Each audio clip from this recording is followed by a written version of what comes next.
Power of time, yan ang i-discuss natin ngayon. Makapangyarihan talaga yan, di ba? Yung oras mo. Kasi yan yung buhay mo. Di ba nga nabanggit ko na yan na wala naman talagang oras. Ang oras ay naka-attach sa biological time mo or biological limit mo. Which is tatanda ka nga. Yun talaga yung totoong oras. Yung tumatanda ka. Biological limit. So, mahalaga yan. So, kailangan maging madamot ka sa oras mo kung kanino mo yung binibigay. Ito yan sinasabi dito. Maraming matagumpay na tao ang naniniwala na ang oras ang pinakamahalagang asset. Hindi mo mababawi ang perang nawala. Pero hindi mo na maibabalik ang oras na lumipas. Sa pananaw na ito, maaaring sabihin na ang tunay na kapangyarihan ay ang kakayahang kontrolin kung saan napupunta ang iyong oras. Kasi kung nasusulit mo yung oras mo, 'di ba? Wala ka ng pagsisisihan. Pero kung nasasayang mo, which is alam mo, doon ka magsisisi at magkakaroon ng regrets, 'di ba? Or yung natopic ko dati, wasted potential tsaka regrets. Kasi nga, binigay mo yan sa mga distractions. Ibig sabihin, hindi mo kagustuhan. Ito, he who controls time holds the power. Lahat ng tao ay may parehong 24 oras bawat araw. Ang pinagkaiba kung paano ito ginagamit. Yes, totoo yan. Kasi nga, di ba nga nabanggit ko na sa inyo yan na ang average lifespan ng lahat ng tao sa mundo is 25,000 days. That's 71 years old. So, mahahati pa yan sa pagtulog mo, 8 oras sa pagtrabaho, yung iba nga 12 pa. Tapos, yung mga errands mo pa na ginagawa sa araw-araw, pamili ng pagkain sa supermarket, kung may pamilya at anak ka, yung mga errands niyan, di ba? So technically, 1 to 3 hours lang talaga yung napupunta sa iyo, di ba? Yung nasusulit mo. So napakaunti lang talaga, di ba? Kasi nga kinukuha yan ng majority ng pagtatrabaho at tulog at mga errands. Kapag ikaw ang nagdidikta kung saan mo ilalaan ang oras mo, ikaw ang may control sa direksyon ng buhay mo. Kasi kapag yung gusto mo mismo or yung goal mo mismo ang nasusunod, mas ma-accomplish mo talaga yung gusto mo pag yun yung pinag-focusan mo. Kung binibigay mo yung oras mo or attention is an oras, ano rin yan nagko-coexist yan. Hindi pwedeng binigay mo yung attention mo pero walang oras na binigay. Kasi lahat ng binigyan mo ng attention, binigyan mo ng buhay mo. Meaning yung oras mo rin. At the same time, hindi pwedeng nagbigay ka ng focus or attention, hindi mo binigay oras mo. Hindi ganun yun. So technically, binibigay mo rin talaga yung oras mo. Which is buhay mo, di ba? Buhay mo yung binibigay mo dun sa Tapos, yung binibigyan mo ng attention, yun yung nag-i-exist sa realidad mo. So, technically, binigay mo buhay mo dun, di ba? Common sense din yan. So, ngunit kapag ang ibang tao, social media, chismis o walang saysay na gawain ang kumokontrol sa oras mo, sila ang nakikinabang habang ikaw ang nawawalan. Kaya nga sa social media, di ba, mahalaga talaga yung attention ng mga tao. Kasi, yun yung kinukuha mo Attention is money, di ba? Money. Kaya nga sa SOCMED, di ba, online hustle, bali, maraming mga tao dyan na gagawa talaga ng maraming content para ma-attract yung attention mo, magkaroon sila ng maraming views or potential buyers ng mga binibenta nila. Or yung mga nag-affiliate, 'di ba? More views kasi, more attention, may chance na bumili, 'di ba? Equals pera. Or kahit hindi naman 'yun, kung monetize yung channel mo. So, yun lang talaga yan Kung onti kasi yung viewers or attention na nakukuha mo, medyo maliit, slim yung chance na pumera ka. Kaya nga may ads, 'di ba, sa mga social media platform kasi kukunin talaga yung attention mo niyan. Tsaka pagalingan talaga ng pagkuha ng attention mo.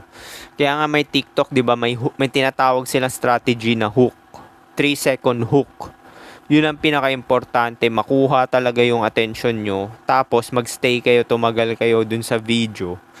Which is magko-converge siya ng algorithm. Ibig sabihin, pag marami nag-i-stay dun sa views, dun sa specific na content, is ipupush siya ng TikTok or kung ano pang platform.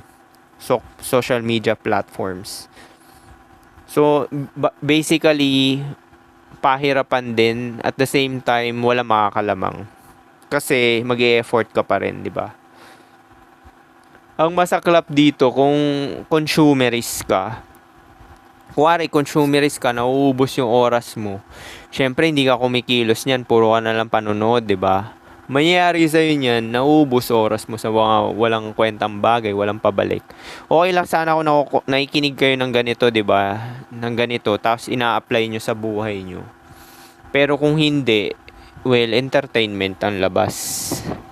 Walang pabalik na return of investment. Ibig sabihin yung investment na binigay mong attention, which is oras.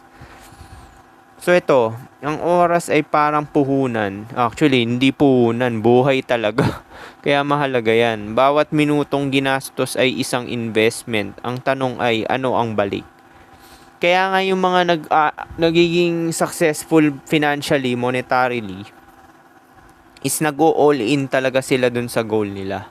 Example ko na lang dyan si Frank Mendoza at si Bugoy na Koy Koy, di ba? Yung dalawang magkaibigan at business partner na yun. Nag-all in yun sa ginagawa nila. Wala rin silang oras na mag-entertain. Actually, yung ginawa nilang entertainment, which is para pa rin sa pera. Kaya yung last na share ko na sa survival lang iikot lahat, well, dyan talaga iikot lahat. Kung hindi mo pa na-realize yan habang maaga ka pa, well, mag-isip-isip ka na. Kasi dapat, ngayon pa lang, uumpisa ka na dyan, mag-all in sa monetary side. Kasi nga, tatanda ka, diba? Yun yung talaga yung oras mo. Meron din ako napanood kay Big Boy Cheng. Kasi medyo mayaman din sila. So, yung sa School of Discarte, sabi doon, in-interview niya yun, Sir, kailan nyo nakuha yung first M nyo? Sabi niya, 39 years old. So, nagulat ako kasi nga, parang nayayamanan ako sa kanya kasi shoe collector siya eh. Tapos, mga 100,000 din yung mga collections niya. So, naisip ko, late bloomer pala siya, 39 pala siya nagka first M. Pero yung family niya, may business ng Eurotex. So, yan kasi labanan. Hindi ka dapat mainggit sa ibang tao kung maaga nila nakuha yung M's. Kasi nga, present lang mahalaga. Ang tanong ba dyan, maintain mo hanggang kaduluduluhan ba yan? Hindi guarantee na naging millionaire ka na maaga is maintain mo yan hanggang kaduluduluhan. Kasi may mga possibilities, di ba? Disgrasya, health mo, family, paggastos, di ba? So, marami rin talaga. Kaya, hindi ka maiinggit talaga sa ibang tao kasi even playing field eh. Hanggat may katawan yan, kapareho mo rin yan, di ba? Na nasa limitasyon. So ito, kung ang isang gawain ay walang nadagdag na kaalaman, yan yun. Hindi na ako nanonood ng movies, basketball, boxing, yung dati kong pinapanood. Years na, more than 10 years na, 15 years na ata. Balita, siguro baka 15 years din ako nanonood niyan. Waste of time yan. Pakipag-usap sa mga kapitbahay, yung mga nonsense talk, mundane, hindi ko ginagawa yan. Waste of time yan. Walang nadadagdag na kita, walang nadadagdag na kalusugan. O saan to iikot lahat? Sa last video, sa survival pa rin iikot lahat. Walang nadadagdag na mas malalim na relasyon. So take note kamalayan, kaalaman, kita, pera, kalusugan, health, mas malalim na relasyon. Well, pwede ko to i-disregard to malalim na relasyon kasi alam ko may katapusan eh. So, hindi siya masyadong importante. Tanungin ang sarili kung sulit ba talaga itong paglaanan ng oras. Hindi ibig sabihin na bawat segundo ay kailangan kumita ng pera. Well, hindi naman siya realistic. Pero, hanggat maaari, yung bawat minuto mo talaga, may pera talagang katumbas. Kasi nga tumatanda ka, di ba? So, habang tumatanda ka, tandaan mo, ang opportunity, once na ma-reach mo ang 40 years old, etong edad ko ngayon, 40, once na ma-reach mo to, onti talaga yung opportunity mo. Walang employment na tatanggap sa'yo. Actually, 35 pa nga lang. Jollibee, 28 years old. I'm not sure, pero i-check nyo Teacher, hanggang 60. Ano pa ba? Kung sa military or kung ano pa, may age discrimination din, di ba? So, yan talaga yung kalaban, di ba? Old age, limitasyon ng katawan. Kaya dapat, nako-convert yan sa money. Hindi mo dapat binibigay yung attention oras mo sa mga walang kwentang bagay na hindi convertible to money. Hindi ibig sabihin na bawat segundo ay kailangan kumita ng pera. Ang pahinga, pag-ehersisyo at oras kasama ang pamilya ay mas malalim ding benepisyo. Totoo rin naman yan kasi parte yan ng survival. Pero ganun pa nga rin, mas importante rin yung pera, tingin ko sa lahat. Tsaka yung health muna pinakauna. Kasi hindi ka makakapag-make money kung F up yung yung health mo, 'di ba? Hindi ka makakaisip ng clear niyan, tsaka diskarte. Kung yung utak mo, wala kang nutrition sa utak mo. Laman ng utak mo gaw-gaw, 'di ba? Ang punto ay maging sinasadya sa paggamit ng oras, hindi basta ubusin ito. Huwag mag-aksaya ng oras. Maraming tao nag-iingat sa pera pero napakaluho sa oras. Ano ibig sabihin niya dito? Isang oras na walang saysay na pag-scroll ay maaaring katumbas ng isang skill na sana ay natutunan. Totoo to. Kasi yung social media kasi, distractions talaga yan. Now, depende na lang talaga sa iyan kung nagre-research ka ng mga kagaya na itong content na ganito na sinishare ko or yung sa iba pa, di ba? Na ma-apply mo sa buhay mo. Kasi majority ng mga niyan, mga lifestyle ng ibang tao, papanoorin mo, travel nila, adventure, tapos yung kung ano-ano pa. Kaya nga may niche na tinatawag Anong niche ba yung pinag-focusan mo? Entertainment ba? Self-improvement? Health and fitness? Nutrition?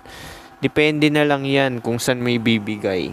Pero ganun pa nga rin, kahit yung mga content na kino-consume mo, kung self-improvement lahat yan, pero hindi mo ina-apply, well, hindi ka naiiba sa nag-entertain. Entertainment pa rin labas niyan. Isang video na sana ay napakabigay ng income. Isang workout na sana ay nagpahaba ng buhay. Kasi nag-start lang ako mag-training 3 years ago Kasi nga, naobserbahan ko dun sa ward namin, yung pinagtatrabahuan ko sa abroad. Yung matatanda kasi, mostly ng sakit nila is fracture sa hip bone. Ibig sabihin na fall sila, yung na-aksidente, nadulas, ganyan, tumama yung hip.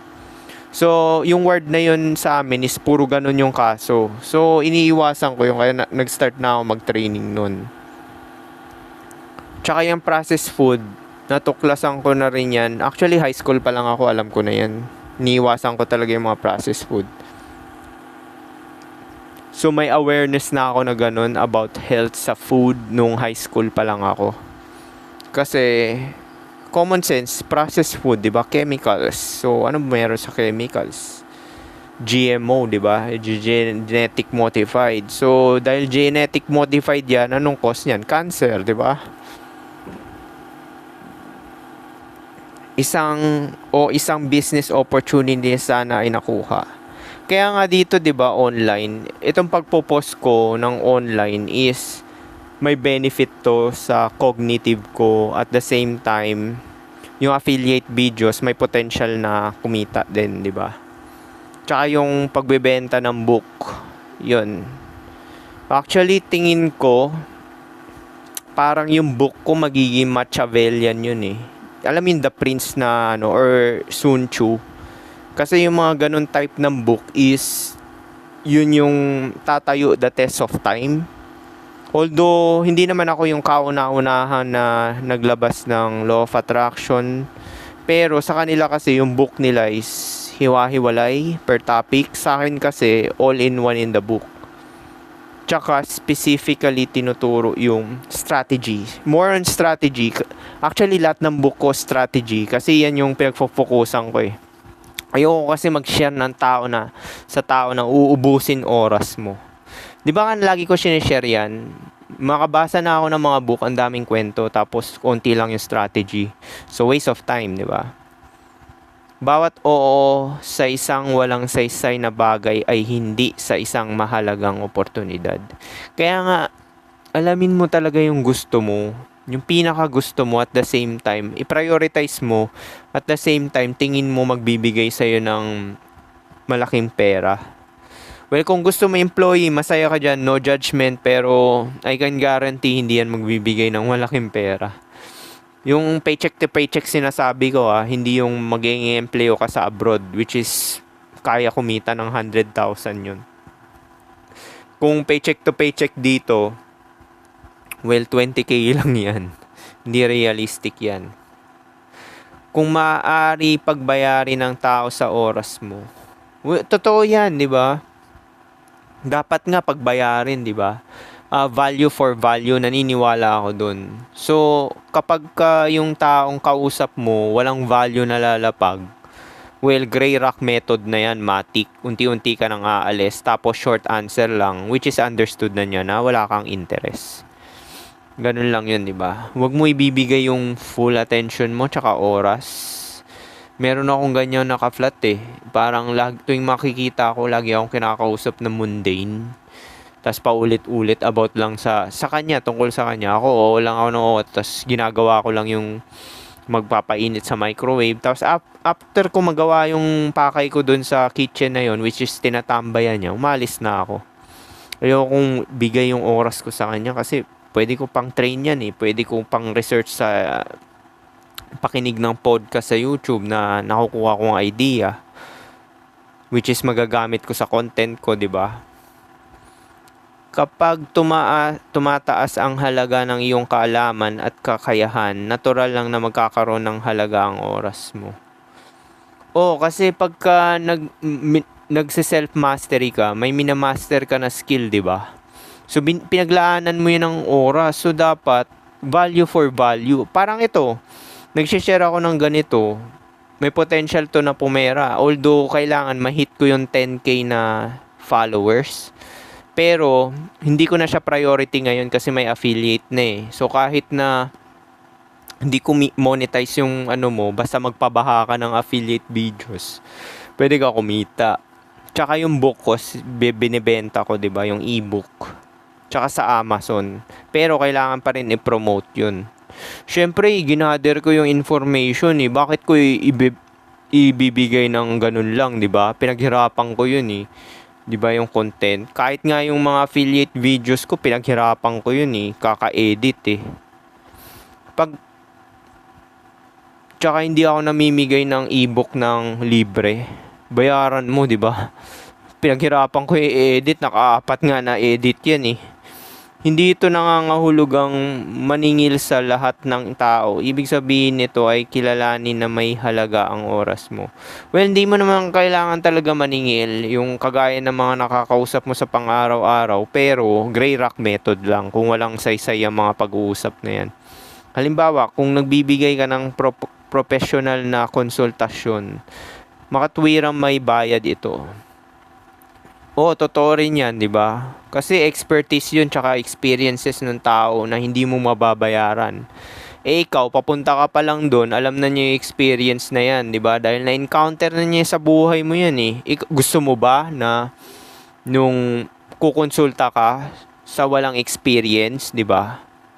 So parang kalokohan yun, di ba? Siya, tinayaan niya yung experience niya para mapadali ka. So, dapat magbayad ka talaga, di ba? Kung nagtuturo ka ng skill na pinag-aaralan mo ng maraming taon, may halaga ang ibinabahagi mo. Di ba, nurse nga ako?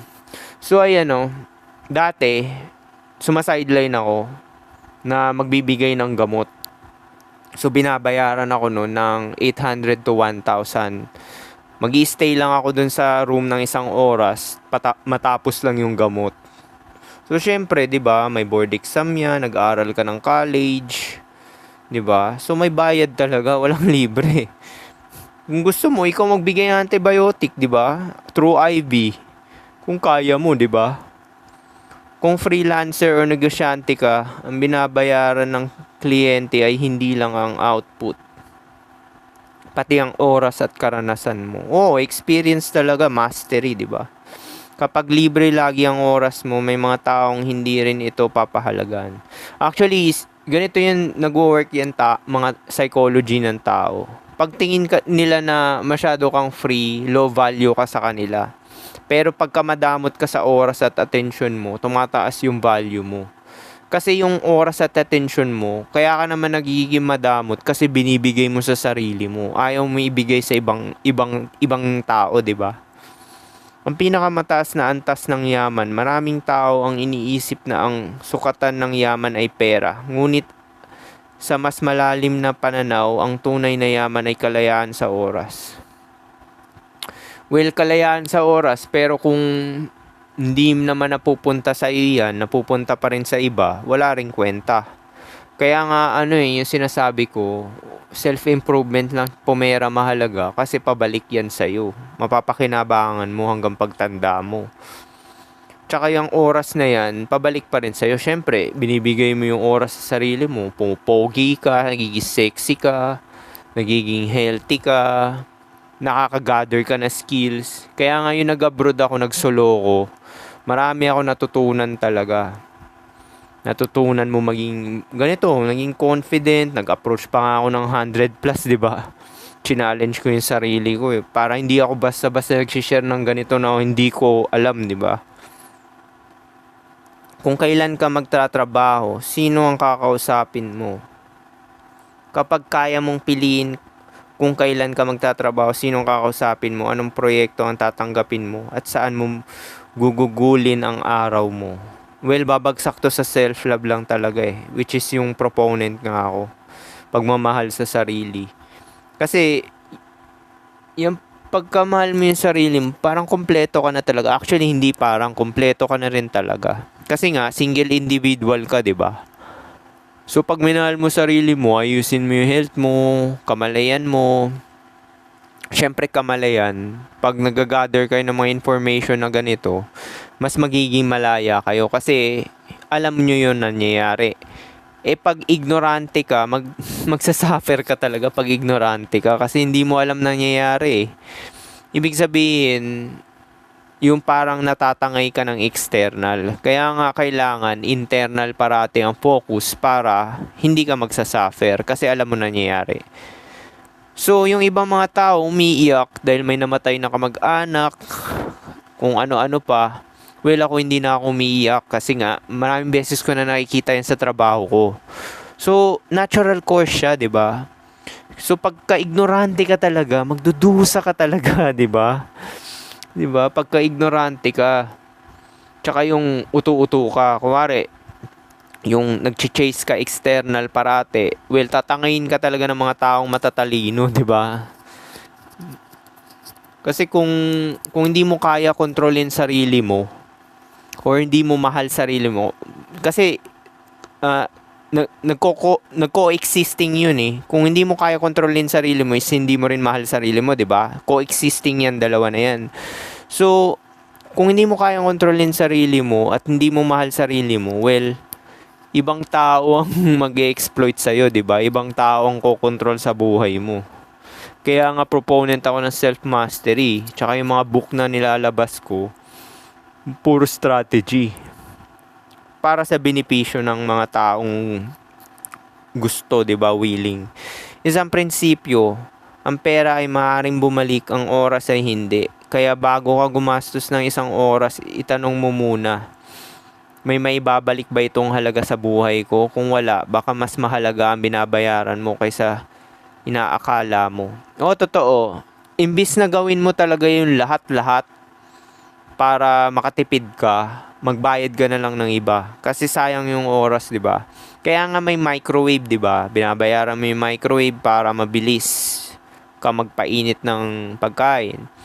Binabayaran mo yung mga convenience na service para mabilis kang makuha yung serbisyo para yung oras na extra mo, mabigay mo pa sa ibang productive na activities, which is self-improvement pa rin at make money, di ba?